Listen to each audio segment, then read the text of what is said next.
Hi friends, welcome back to my channel. అందరూ ఎలా ఉన్నారు? అందరూ బాగున్నారా? ఈరోజు అయితే మేము ముందుకి సెకండ్ పార్ట్ తోటి అయితే మేము ముందుకు వచ్చేసిన. ఫస్ట్ పార్ట్ అయితే చూసినారు కదా, వనదుర్గాదేవి టెంపుల్ది.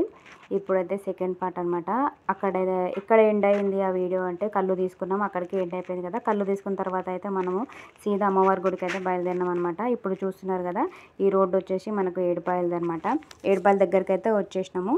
మనం అక్కడికి వెళ్ళిన తర్వాత ఫస్ట్ మనము బోనం చేసుకోవడానికి, ఒడి బియ్యం కలుపుకోవడానికి మంచి ప్లేస్ ఉండాలి కాబట్టి ఫస్ట్ వెళ్ళి మనం అక్కడ ప్లేస్ చూసుకోవాలి. ఇక్కడ చుట్టుపక్కల చూస్తున్నారు కదా, ఇవన్నీ అక్కడ ఏమంటారు, ఒకవేళ ఉండడానికి వచ్చిన వాళ్ళు ఉండడానికి అక్కడ వరకు. ఇప్పుడు ఇక్కడ నుంచి స్టార్ట్ అనమాట. అన్ని కోళ్ళు అమ్మడం, మేకలను అమ్మడం, ఇంకా చిన్న చిన్న షాపులు అవన్నీ అయితే చుట్టుపక్కల అయితే కనిపిస్తున్నాయి కదా. ఇక్కడ నుంచి కొంచెం ముందుకెళ్తే మనకు అమ్మవారి గుడి అయితే వచ్చేస్తుంది. ఎవరైనా మా ఛానల్ని ఫస్ట్ టైం చూస్తున్నట్టయితే లైక్ చేయండి, షేర్ చేయండి. మా ఛానల్ని సబ్స్క్రైబ్ చేయడం మాత్రం మర్చిపోకండి. సబ్స్క్రైబ్ చేసుకున్న వాళ్ళందరికీ థ్యాంక్స్ అండి. చాలామంది సబ్స్క్రైబ్ చేశారు, ఇంకా చాలామంది చేయాలని నేనైతే అనుకుంటున్నా.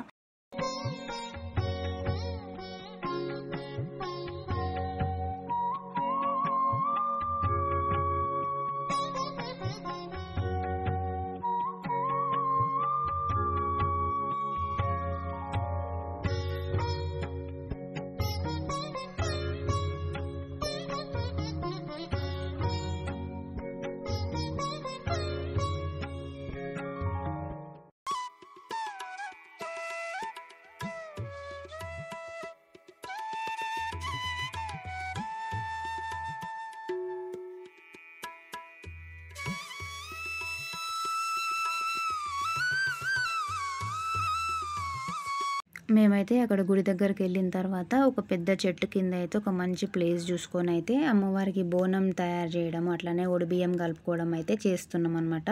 మా తమ్ముడు వాళ్ళు వచ్చేసి అమ్మవారికి కోడిని తీసుకురావడానికి, అట్లనే అమ్మవారికి మందు శాఖ పోయడానికి తీసుకురావడానికి అయితే వెళ్ళారనమాట. ఈ గుడి వచ్చేసి ఏడుపాయల వనదుర్గాదేవి టెంపుల్ వచ్చేసి మెదక్ జిల్లా పాపన్నపేట మండలం నగసానిపల్లి గ్రామంలో అయితే ఏడుపాయల గుడి అయితే ఉందన్నమాట. ఈ గుడి అయితే 100 ఏళ్ళ సంవత్సరాలు కలిగిన గుడి అనమాట. ఇక్కడ ప్రతి సంవత్సరం మహాశివరాత్రి రోజు అయితే ఇక్కడ 3 రోజులు జాతర ఉత్సవాలు అనేది అయితే ఈ గుడి దగ్గరకి బాగా జరుగుతాయంట. ఆ ఉత్సవాలు అనేటివి ఈ టెంపుల్లో మంచిగా చేస్తారనమాట. చాలా బాగా అంటే చాలా బాగా చేస్తారు. అట్లనే తెలంగాణ రాష్ట్రంలో ప్రసిద్ధి పుణ్యక్షేత్రాలలో ఇది కూడా ఒక క్షేత్రం అనమాట. ఒక గుడి చరిత్ర వచ్చేసి ఏంటంటే, ద్వాపర యుగాంతంలో పరీక్షిత్ మహారాజు సర్పకాటికి గురి అయి ప్రాణాలను కోల్పోతాడనమాట. ఆ రాజు యొక్క కొడుకు, ఆయన పేరు వచ్చేసి జన్మేజయుడు అనమాట. తండ్రి మరణానికి కారణమైన ఆ సర్పజాతిని మొత్తం నాశనం చేద్దామనేసి ఆయన ఏం చేస్తాడంటే సర్పయాగం చేస్తాడనమాట. ఆ సర్పయాగం కోసం ఏం చేస్తాడంటే యజ్ఞగుండాలను నిర్మింపజేస్తాడనమాట. నిర్మింపజేయడానికి సప్త ఋషులను పిలుస్తాడనమాట. వాళ్ళు ఎవరెవరంటే ఏమైనా పేరేంటి, జమదగ్ని, అత్రి, కశ్యపి, విశ్వామిత్ర, వశిష్ఠ, గౌతమి, భరద్వాజ వంటి సప్త ఋషులతో కలిసి ఈ యాగాన్ని నిర్వహిస్తాడనమాట. నిర్వహించిన తర్వాత ఆ యజ్ఞం ఫలితంగా ఆ సర్పాలన్నీ వచ్చి అయితే అగ్నికి ఆహుదైపోతాయి అనమాట. అగ్నిగుండంలో ఆహుదైపోతాయి అనమాట. సర్పజాతి మొత్తం అంతమవుతుందేమో అని ఆందోళనలో నాగుల తల్లి ఉంటుందంట. తర్వాత నాగదేవత దేవుళ్ళందరినీ వేడుకుంటుంది అనమాట. నాగులకు పుణ్యలోక గతులు ప్రాప్తించేందుకు గరుత్మంతుడు పాతాళంలోని భోగవతి నదికి తీసుకొని వస్తాడనమాట. యజ్ఞస్థలం ఉంటుంది కదా, యజ్ఞస్థలంకి రాగానే భోగవతి నది 7 పాయలుగా చీలి ప్రవహించిందంట. సర్పయజ్ఞ గుండాలను ముంచుతూ ఒక పాయ రాతి గుహలో వెలిసిన దుర్గామాత పాదాలకు తాగుతూ గోదావరిలో కలిసిందంట. ఇక్కడ ఉన్న ఏడుపాయల నది అనమాట. 7 ఋషులతో యజ్ఞం చేయడం వల్ల గంగాదేవి 7 పాయలుగా చీలి ప్రవహించడం వల్ల 7 పాయలు అని ఈ గుడికి పేరైతే వచ్చిందనమాట. ఈ చరిత్రలో ఇప్పుడు ఈ చరిత్ర చెప్పుకున్నాం కదా అమ్మవారిది. ఈ చరిత్రలో ఈ అమ్మవారిని ఏడుపాయల వనదుర్గా దేవతగా అని మనం పిలుస్తాం అనమాట. అంతేకాకుండా 7 పాయలు అంటే అర్థం ఏంటంటే, 7 అంటే 7, పాయలు అంటే ప్రవాహాలు, అంటే ఇక్కడ 7 ప్రవాహాలు ఉన్నాయి కాబట్టి ఇక్కడ 7 పాయలు అనే పేరు వచ్చిందనమాట. అట్లనే ఈ అమ్మవారి విగ్రహంలోని విశేషం ఏంటంటే, నల్లరసపు రాతితో చెక్కి కొట్టొచ్చినట్టుండే దుర్గామాత రూపంలో అమ్మవారు ఉంటారు. సర్పయాగ స్థల ప్రాశస్త్యాన్ని కలిగి ఉంటుంది. ఇక్కడ ఈ అమ్మవారిని దర్శించుకోవడానికైతే తెలంగాణ, ఆంధ్రప్రదేశ్, కర్ణాటక, మహారాష్ట్ర నుంచి అయితే చాలామంది భక్తులైతే వచ్చి ఇక్కడ ఈ మంజీరా నదిలో పుణ్యస్నానాలు చేసి అమ్మవారిని దర్శించుకోవడం, అట్లనే అమ్మవారికి మొక్కుకున్న మొక్కులను తీర్చుకోవడం, ఇట్లానే ఒడి బియ్యం పోయడం, కోళ్ళను కోయడం, మేకలను కోయడం ఇవన్నీ చేయడం అయితే జరుగుతుందనమాట. ఈ వీడియో మీ అందరికీ నచ్చిందని నేను అనుకుంటున్నాను. ఇప్పటిదాకా అమ్మవారి చరిత్ర గురించి అయితే తెలుసుకున్నాం కదా. ఇప్పుడైతే మనము అమ్మవారిని దర్శనం చేసుకోవడానికి అట్లనే ఆ అమ్మవారికి బోనం సమర్పించి అట్లనే ఒడి బియ్యం పోయడం అయితే చూడండి.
కింద అమ్మవారి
వాటర్ ఉంటుంది మొత్తం ఎక్కువ నెట్లున్నాయి కదా.